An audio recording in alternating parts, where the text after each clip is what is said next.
മുഖ്യമന്ത്രിയുടെ ഓഫീസിൽ നിന്ന് ഒരു അറിയിപ്പ് വരുന്നു. വയനാട്ടിലെ ദുരിതബാധിതർക്ക് ദുരിതാശ്വാസ സഹായം നൽകാൻ ആഗ്രഹിക്കുന്നവർ മുഖ്യമന്ത്രിയുടെ ദുരിതാശ്വാസ നിധിയിലേക്ക് ആ സഹായം എത്തിക്കുക. ദുരിതബാധിതർക്ക് എല്ലാ സഹായവും സർക്കാർ നൽകുന്നത് മുഖ്യമന്ത്രിയുടെ ദുരിതാശ്വാസ നിധിയിലൂടെ ആയിരിക്കും. ഔദ്യോഗിക ദുരിതാശ്വാസ പ്രവർത്തകർ അല്ലാത്തവർ ആരും തന്നെ വയനാട്ടിലേക്ക് പോകരുത്. മറ്റുള്ളവർ പോയാൽ പ്രാദേശിക സാഹചര്യം കാരണം വഴിയിൽ തടയുവാനുള്ള സാധ്യതയുണ്ട്.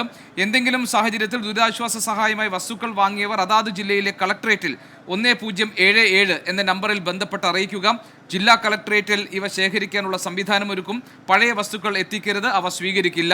പുതുതായി ആരും ഇതൊന്നും ഇപ്പോൾ വാങ്ങേണ്ടതില്ല. ആവശ്യമുണ്ടെങ്കിൽ ദുരന്ത നിവാരണ അതോറിറ്റി അറിയിക്കും എന്ന ഒരു അറിയിപ്പ് മുഖ്യമന്ത്രിയുടെ ഓഫീസിൽ നിന്ന് വന്നിട്ടുണ്ട്.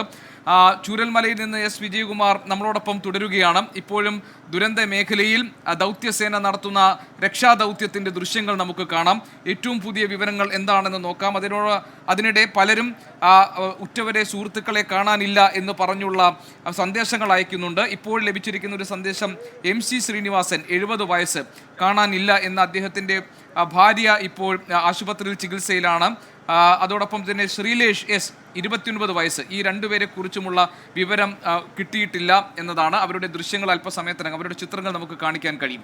എസ് വിജയകുമാർ നമ്മളോടൊപ്പം ചേരുന്നുണ്ട് ചൂരൽമലയിൽ നിന്ന്. വിജയകുമാർ, രക്ഷാദൗത്യം ഇന്ന് രാത്രി മുഴുവനും തുടരുക എന്ന തീരുമാനമായിട്ടുണ്ടോ? ഇപ്പോൾ എന്താണ് അവിടെ നടക്കുന്നത്?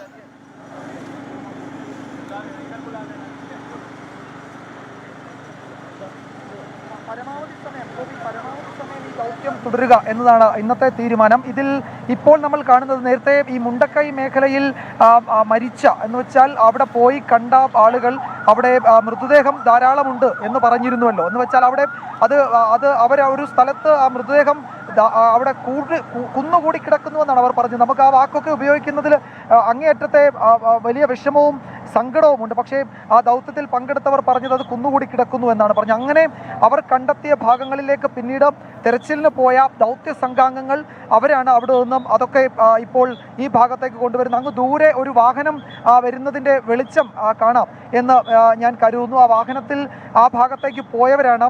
അതിൻ്റെ ഈ പ്രത്യേക വാഹനങ്ങളിലൊക്കെ പോയ ആർമിയുടെയും ഒക്കെ ഫയർഫോഴ്സിൻ്റെയും ഒക്കെ വാഹനങ്ങളിൽ പോയ ആളുകളാണ്. അവരിപ്പോൾ അവിടെ നിന്നും പരിക്കേറ്റവരുണ്ടെങ്കിൽ അവരെ, ഇനിയിപ്പോൾ ജീവൻ നഷ്ടപ്പെട്ടവരാണുള്ളതെങ്കിൽ അവരെ ഇങ്ങോട്ട് കൊണ്ടുവരികയാണ്.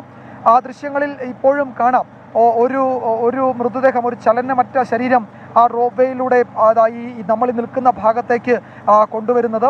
ഇത്തരം കാഴ്ച കഴിഞ്ഞ കുറേ മണിക്കൂറുകളായി നമ്മൾ കാണുകയാണ്. ഏതാണ്ട് മരവിച്ചു പോയി ആ കാഴ്ച കണ്ട് എന്ന് പറഞ്ഞാൽ അതിൽ അതിശയോക്തിയില്ല എന്നാണ് എനിക്ക് തോന്നുന്നത്. അത് ഇവിടെ കരയിൽ അതിൽ ആംബുലൻസ് സജ്ജമാണ്. ആംബുലൻസിലേക്ക് കൊണ്ടുപോകും. അത് പിന്നീട് അടുത്തുള്ള ആശുപത്രികളിലേക്കൊക്കെയാണ് മാറ്റുന്നത്. വീണ്ടും ഇതേ കാഴ്ച, ഇതേ ജോലികൾ അതിങ്ങനെ ആവർത്തിച്ചുകൊണ്ടേ ഇരിക്കുകയാണ്. ഇപ്പോൾ വന്ന ആ വാഹനത്തിൽ അതിൽ പരിക്കേറ്റവരുണ്ടെങ്കിൽ അവരെ അപ്പുറത്ത് സൈനികരുണ്ടാക്കിയ താൽക്കാലിക വാഹനത്തിലൂടെ അപ്പുറത്തേക്ക് മാറ്റും. അതല്ല, അതിൽ ജീവനറ്റ ശരീരമാണുള്ളതെങ്കിൽ നമ്മൾ ഈ നിൽക്കുന്ന ഭാഗത്തുകൂടി അത് വീണ്ടും ഈ കരയിലേക്ക് കൊണ്ടുവരും. നമ്മൾ ഈ നിൽക്കുന്നതിന് താഴെയൊക്കെ വീടുകളൊക്കെ ഉണ്ടായിരുന്ന ജനവാസ മേഖലകളായിരുന്നു. അവിടെ എത്ര വീടുകൾ ഉണ്ടായിരുന്നു എന്നതിന് ഒരു പക്ഷേ മേപ്പാടി പഞ്ചായത്തിനൊരു കണക്ക് കാണുമായിരിക്കും. നമുക്ക് അങ്ങനെ കണക്കൊന്നുമില്ല. പക്ഷേ ഒരു കാര്യം ഉറപ്പാണ്, ഇന്നലെ രാത്രി നമ്മൾ ഈ നിൽക്കുമ്പോൾ ആ ഒരു സ്ട്രീം, ഒരു ചെറിയൊരു അരുവി ഒരു ഭാഗത്തൂടി മാത്രമാണ് ഒഴുകിയത്. ഇന്ന് രാവിലെ ആയപ്പോഴേക്കും അത് രണ്ട് കൈവരികളായി തിരിഞ്ഞ് കുത്തിയൊലിച്ച് വരികയായിരുന്നു. ആ ഒഴുകി വന്ന വഴിയിലുള്ള സകലത്തിനെയും തകർത്ത് അതിനെ ആ ഒഴുക്കിനൊപ്പം കൊണ്ടുപോയാണ് അത് ഇവിടെ നിന്ന് പോയത്. അങ്ങനെ ഒരു ജനവാസ മേഖല, ഒരു ജനപദമാകെ ഇല്ലാതായതിൻ്റെ ഒരു നേർക്കാഴ്ചയാണ് ഇവിടെ വരുമ്പോൾ നമുക്ക് മനസ്സിലാക്കാൻ കഴിയുന്നത്. അതിൻ്റെ ബാക്കി പത്രമാണ് ഈ റോപ്പ് വേയിലൂടെ ഈ കരയിലേക്ക് വരുന്നത്. ഈ ദൗത്യം ഇന്ന് രാത്രി എത്ര സമയം തുടരുമെന്ന് ചോദിച്ചാൽ ആ വാഹനം വീണ്ടും ആ ഭാഗത്തേക്ക് തന്നെയാണ് പോകുന്നത്. ഈ പ്രാദേശിക ദൗത്യ സംഘം രക്ഷാപ്രവർത്തകർ കാണിച്ചു കൊടുത്ത ആ ഭാഗത്തേക്ക് തന്നെയാണ് വീണ്ടും ആ വാഹനം പോകുന്നത്. മുണ്ടക്കൈ മേഖലയിലാണത്. അങ്ങനെ ആ ഭാഗത്ത് ഇനിയും ആളുകളുണ്ടോ, ജീവനറ്റ ശരീരങ്ങളുണ്ടോ എന്ന് നോക്കിയുള്ള അവരുടെ യാത്രയാണ്. ഉണ്ടെങ്കിൽ അവരെ ഉടൻ തന്നെ കൊണ്ടുവരിക, അവരെ വേണ്ടതുപോലെ ഈ തീരത്ത് നിന്ന് അപ്പുറത്തേക്ക് എത്തിക്കുക. അപ്പോൾ ഇന്നിപ്പോൾ ഇത് വൈകുന്നേരമായപ്പോഴേക്കും വലിയ മഴക്കാർ ഉണ്ടായിരുന്നെങ്കിലും മഴയുടെ തീവ്രത കുറച്ച് കുറഞ്ഞിട്ടുണ്ട്. റെഡ് അലേർട്ടാണ് നാളെയും ഇന്നുമൊക്കെ, എങ്കിലും മഴയുടെ തീവ്രത ഇന്ന് ഉച്ചയ്ക്ക് ശേഷം കുറഞ്ഞിട്ടുണ്ട്. ഒരു അനുകൂല ഘടകമെന്ന് പറയാവുന്നത് അതാണ് എന്ന് എനിക്ക് തോന്നുന്നു. ആ അനുകൂല ഘടകത്തിൻ്റെ സാധ്യത ഉപയോഗിച്ച് പരമാവധി ഈ ദൗത്യം പൂർത്തീകരിക്കാനാണ് അവർ ശ്രമിക്കുന്നത്. നേരത്തെ ഫയർ ആൻഡ് റെസ്ക്യൂവിലെ ഈ ദൗത്യത്തിൽ പങ്കെടുത്ത ഒരാൾ എന്നോട് പറയുകയായിരുന്നു, ഏതാണ്ട് 1000-ഓളം ആളുകളെ വലിയ പ്രശ്നങ്ങളൊന്നുമില്ലാതെ ഈ മുണ്ടക്കൈ ഭാഗത്തു നിന്ന് ഇവിടെ തീരത്തേക്ക് കൊണ്ടുവരാൻ കഴിഞ്ഞിട്ടുണ്ട്. ഇന്ന് 2-3 മണിക്കൂറുകളായി ഈ ആർമി ഇട്ട ആ താൽക്കാലിക പാലത്തിലൂടെയെന്ന് അവരിപ്പോഴും അവിടെ അതിന് ക്രമീകരണം ഏർപ്പെടുത്തുന്നുണ്ട്. ഇനിയും ആരെങ്കിലും ഉണ്ടെങ്കിൽ അവരെ കരയ്ക്ക് എത്തിക്കാനൊക്കെ അവർ നോക്കുന്നുണ്ട്. ഞാൻ ഗോപി ഒരു ദൃശ്യം ഈ പ്രേക്ഷകർ കൂടി കാണിച്ചു തരാം. ഞാൻ നിൽക്കുന്നതിൻ്റെ തൊട്ടപ്പുറത്ത് ഒരു കട, ആ കട നോക്കൂ, അത് ഇടിഞ്ഞു നിൽക്കുകയാണ്. അവിടെയൊന്നും ആരും നിൽക്കരുത് എന്ന് ഈ ഫയർഫോഴ്സും പോലീസും ഒക്കെ പറയുന്നുണ്ട്. അതിൻ്റെ അടിത്തറ ഇളകി നിൽക്കുകയാണ്. അങ്ങനെ ഇവിടെ അടിത്തറ ഇളകിയ 100 കണക്കിന് കെട്ടിടങ്ങൾ എന്ന് വേണമെങ്കിൽ പറയാം, അത് ഇവിടെ ഈ ഭാഗത്തുണ്ട്. അതൊക്കെ ഉണ്ടാക്കുന്ന ഭീഷണി ചെറുതല്ല. അതൊക്കെ ഇനി താഴേക്ക് പതിച്ചുകൂടായികയില്ല. ഇനിയും വീണ്ടും മഴ പെയ്താൽ അതൊക്കെ സുരക്ഷാ ഭീഷണിയാണ്. അപ്പോൾ ഇതൊക്കെ ഒഴിവാക്കേണ്ടതുണ്ട്. അപ്പോൾ അതിലേക്കൊക്കെ അവർ കടക്കുന്നതിന് മുമ്പ് ഈ ആളുകളെ തീരത്തേക്ക് കൊണ്ടുവരിക, ജീവൻ്റെ ഒരു തുടിപ്പെങ്കിലും ഉള്ളവരെ വേഗത്തിൽ അവർക്ക് വൈദ്യസഹായം എത്തിക്കുക. നേരത്തെ നാവികസേനയുടെ എയർഫോഴ്സിൻ്റെ ഒരു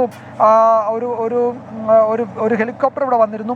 അതിൽ അത്യാവശ്യം വൈദ്യസഹായം നൽകി കുറേ ആളുകളെ ഇവിടെ നിന്ന് അവർ എയർലിഫ്റ്റ് ചെയ്തിട്ടുണ്ട്. അടുത്ത നിയറസ്റ്റ് ലൊക്കേഷൻ റോഡ് മാർഗമൊക്കെ എത്തിക്കാൻ പറ്റുന്ന സ്ഥലത്തേക്കാണ് അവർ കൊണ്ടുപോയത് എന്നാണ് അറിയിച്ചത്. അപ്പോൾ ആ ദൗത്യവും ഏറെക്കുറെ വിജയകരമായിരുന്നു എന്ന് പറയാം. രക്ഷാപ്രവർത്തനം നമ്മൾ ഈ പറയുന്ന ഈ സമയത്തും അങ്ങേയറ്റം കാര്യക്ഷമമായി നടക്കുന്നുണ്ട്. പരാതികളൊക്കെ ഉണ്ട്. നേരത്തെ മുണ്ടക്കൈ മേഖലയിൽ പോയവർ വലിയ രോഷത്തോടെ അവർ നമ്മളോട് അവിടുത്തെ കാഴ്ചകളെ പറ്റി പറഞ്ഞു. അവരെ നമുക്ക് കുറ്റം പറയാൻ കഴിയില്ല. കാരണം അവിടെ അത്രത്തോളം വലിയ കാഴ്ചകൾ, ഹൃദയഭേദകമായ കാഴ്ച, അവരുടെ സുഹൃത്തുക്കളൊക്കെയാണ് ആ ഭാഗത്തുണ്ടായിരുന്നവർ. അവരൊക്കെ നിശ്ചലമായി കിടക്കുന്ന കാഴ്ച അവർ കണ്ടു. അവിടെ ഒരു റിസോർട്ടുണ്ട്. ആ റിസോർട്ടിൽ കുറേ ആളുകൾ കുടുങ്ങിയിരുന്നു. അതിൽ മൃതദേഹവും ഉണ്ടെന്നാണ് അവർ പറയുന്നത്. അതിൽ കുടുങ്ങിയ പരിക്കുള്ളവരെയൊക്കെ കരയ്ക്കെത്തിച്ചു എന്നാണ് ഈ ദൗത്യത്തിൽ പങ്കെടുത്തവർ പറയുന്നത്. അങ്ങനെയല്ല, ചിലർ കൂടി ബാക്കിയുണ്ടെന്ന് പറയുന്നത്. എനിക്ക് തോന്നുന്നത് അവിടെ ഉണ്ടായിരുന്ന എത്തിക്കാൻ പറ്റുന്ന മുഴുവൻ ആളുകളെയും ഇതിനോടകം കരയ്ക്കെത്തിച്ചിട്ടുണ്ടെന്നാണ് പറയുന്നത് എനിക്ക് തോന്നുന്നത്. കാരണം ഈ ദൗത്യ സംഘങ്ങൾ പോകുന്ന സമയത്ത്, ഇപ്പോൾ നാട്ടുകാർ അവിടെ പ്രാദേശികമായി തിരയാൻ പോയ സമയത്ത് അവിടെ ഈ മറ്റേ നമ്മുടെ ഫയർഫോഴ്സിൻ്റെയോ പോലീസിൻ്റെയോ NDRFൻ്റെയോ ആർമിയുടെയോ ഒന്നും സംഘം ഉണ്ടായിരുന്നില്ല. പക്ഷേ പിന്നീട് അവർക്ക് അവിടേക്ക് പോകാൻ കഴിഞ്ഞു. അപ്പോൾ അവിടെ ഉണ്ടായിരുന്നവരെ മുഴുവൻ ഇവിടേക്ക് തീരത്തേക്ക് കൊണ്ടുവന്നിട്ടുണ്ട് എന്നാണ് ഞാൻ കരുതുന്നത്. അപ്പോൾ അവിടെ ഇനിയിപ്പോൾ ആരും ജീവനോടെ അവശേഷിക്കുന്നില്ല എന്ന് നമുക്ക് പ്രതീക്ഷിക്കാം. അതല്ല, അങ്ങനെ ഉണ്ടെങ്കിൽ അവർക്ക് വേണ്ടി രാത്രിയിലും അവിടെ തെരച്ചിൽ നടത്തുകയാണ്. ഞാൻ നേരത്തെ കണ്ടല്ലോ ഒരു വാഹനം അവിടേക്ക് പോകുന്നുണ്ട്. ഞാൻ കരുതുന്നത് അത് ഫയർ ആൻഡ് റെസ്ക്യൂ പോലീസൊക്കെ സംയുക്തമായി അത്തരം ഒരു സർവീസ് അവിടേക്ക് നടത്തുന്നതാണെന്നാണ്. അത് ഇടയ്ക്കിടെ പോവുകയും വരികയും ചെയ്യുന്നുണ്ട്. നമ്മൾ ആ ദൂര ദൃശ്യങ്ങളിൽ ഒരു പക്ഷേ കാണാം, അങ്ങ് ഇരുൾ മൂടി കിടക്കുകയാണ്. വലിയ മരങ്ങൾക്കിടയിലൂടെ ആ കാഴ്ച കാണാം. അവിടെ ഇപ്പോൾ ആളുകൾ നിൽക്കുന്ന കാഴ്ച. അതിനപ്പുറത്തൊരു വഴി, ഒരു നാട്ടുവഴി പോലെ കല്ലും മണ്ണും നിറഞ്ഞു കിടക്കുന്ന ഒരു വഴിയുണ്ട്. നേരത്തെ അത് റോഡിന് സമാനമായ ഒരു വഴിയായിരുന്നു. പക്ഷേ ഇപ്പോഴത് ഒരു കല്ലുകൾ നിറഞ്ഞ ഒരു ഭാഗം മാത്രമാണ്. അതിലൂടെ പോകാൻ എല്ലാ വാഹനങ്ങൾക്കും ഒന്നും കഴിയില്ല. ഒരു സാഹസിക യാത്ര നടത്തി ആ ഇരുളിലൊക്കെ ആരെങ്കിലും അവിടെ കുടുങ്ങിക്കിടക്കുന്നുണ്ടെങ്കിൽ അവരെ കൊണ്ടുവരാനുള്ള ശ്രമമാണ് നടത്തുന്നത്. അങ്ങനെ ഈ ദൗത്യം ഇങ്ങനെ ഈ രാത്രിയിലും പുരോഗമിക്കുന്നുണ്ട്. അത്യാവശ്യം വേണ്ടുന്ന എല്ലാ ക്രമീകരണങ്ങളും ഇവിടെ ഏർപ്പെടുത്തിയിട്ടുണ്ട്. നാട്ടുകാരുടെ വലിയ പിന്തുണയുണ്ട്. അവർ ചൂണ്ടിക്കാട്ടുന്ന വഴികളിലൂടെ അവർക്കറിയാം, ഈ ഭൂമിശാസ്ത്രമൊക്കെ അവർക്ക് നന്നായി അറിയാം. അവർ ചൂണ്ടിക്കാട്ടുന്ന വഴിയിലൂടെയാണ് ഈ രക്ഷാ സംഘങ്ങൾ പോകുന്നത്. അതിൽ NDRF ഉണ്ട്, ആർമി ഉണ്ട്, ഫയർഫോഴ്സ് ഉണ്ട്, പോലീസുണ്ട്, പിന്നെ വിവിധ സന്നദ്ധ സംഘടനകളുണ്ട്. കേരളത്തിൻ്റെ വിവിധ ഭാഗങ്ങളിൽ നിന്നൊക്കെ വന്ന സന്നദ്ധ പ്രവർത്തകരുണ്ട്. അവർ വിവിധ സംഘടനകളെയൊക്കെ പ്രതിനിധീകരിച്ചെത്തുന്ന സന്നദ്ധ പ്രവർത്തകരുണ്ട്. അവരൊക്കെ വലിയ അകമഴിഞ്ഞ അവരുടെയൊക്കെ സേവനങ്ങളെപ്പറ്റി നമുക്ക് പറഞ്ഞാൽ അത് നമ്മൾ പറയാറുള്ളത് പോലെ അവരുടെ വലിയ ഇടപെടൽ, അവരുടെ കരങ്ങൾ, അവരുടെ രക്ഷാകരങ്ങൾക്ക് ഇപ്പോൾ എന്ത് വിലയാണ് എന്ന് ചോദിച്ചാൽ അത് നമുക്ക് വിലമതിക്കാനാവാത്ത രക്ഷാകരങ്ങളാണ് അവരിവിടെ ഈ നാട്ടിലെ അല്ലെങ്കിൽ ഇവിടേക്ക് നീട്ടുന്നത്. അതിലെ ആ കരങ്ങളിൽ പിടിച്ച് എത്രയോ ആളുകൾ അവരുടെ ജീവിതത്തിലേക്ക് തിരികെ വരുന്ന കാഴ്ച നമ്മൾ കണ്ടു. അങ്ങനെ എത്രയോ ആളുകൾ ഇനിയും അവിടെ ആ കരം പിടിച്ച് വരാൻ ഉണ്ടെങ്കിൽ അവരൊക്കെ കൂടി ആ കരങ്ങൾ അവർ നീട്ടുകയാണ് രാത്രി വൈകിയും എന്നത് ഒരു ആശ്വാസ കാഴ്ചയാണ്.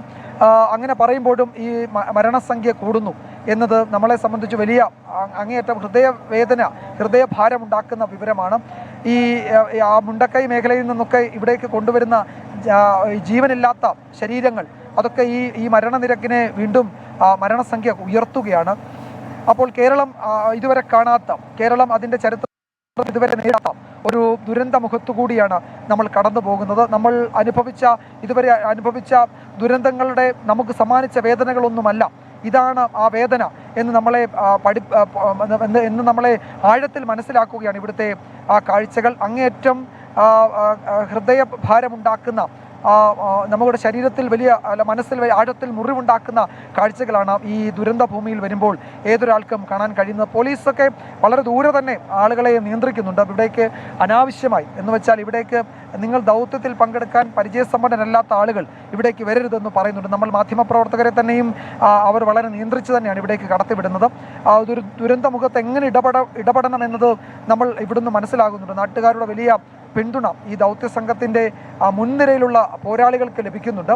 ഒപ്പം ആ പോരാളികളോടൊപ്പം ഇവിടുത്തെ നാട്ടുകാരും കൈമൈ മറന്ന് ഈ രാത്രിയിലും പ്രവർത്തിക്കുന്നു. ഇന്ന് എനിക്ക് തോന്നുന്നു ഇന്ന് വെളുപ്പിനെ മുതൽ തന്നെ ഈ സംഘങ്ങൾ നാട്ടുകാരൊക്കെ ഇവിടെ ഉണ്ടായിരുന്നു. അവർ നൽകിയ വിവരങ്ങളുടെ അടിസ്ഥാനത്തിലാണ് പിന്നീട് ഇവിടെ കാര്യങ്ങളൊക്കെ മുന്നോട്ട് പോയത്.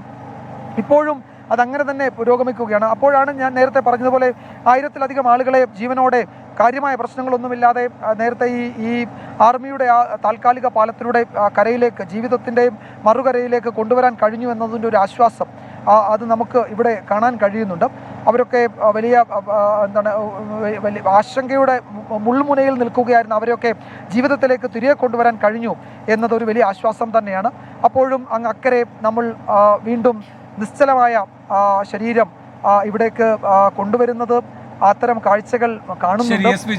ചോരൽമലയിൽ നിന്ന് വിവരങ്ങൾ നൽകിക്കൊണ്ടിരിക്കുന്നത്.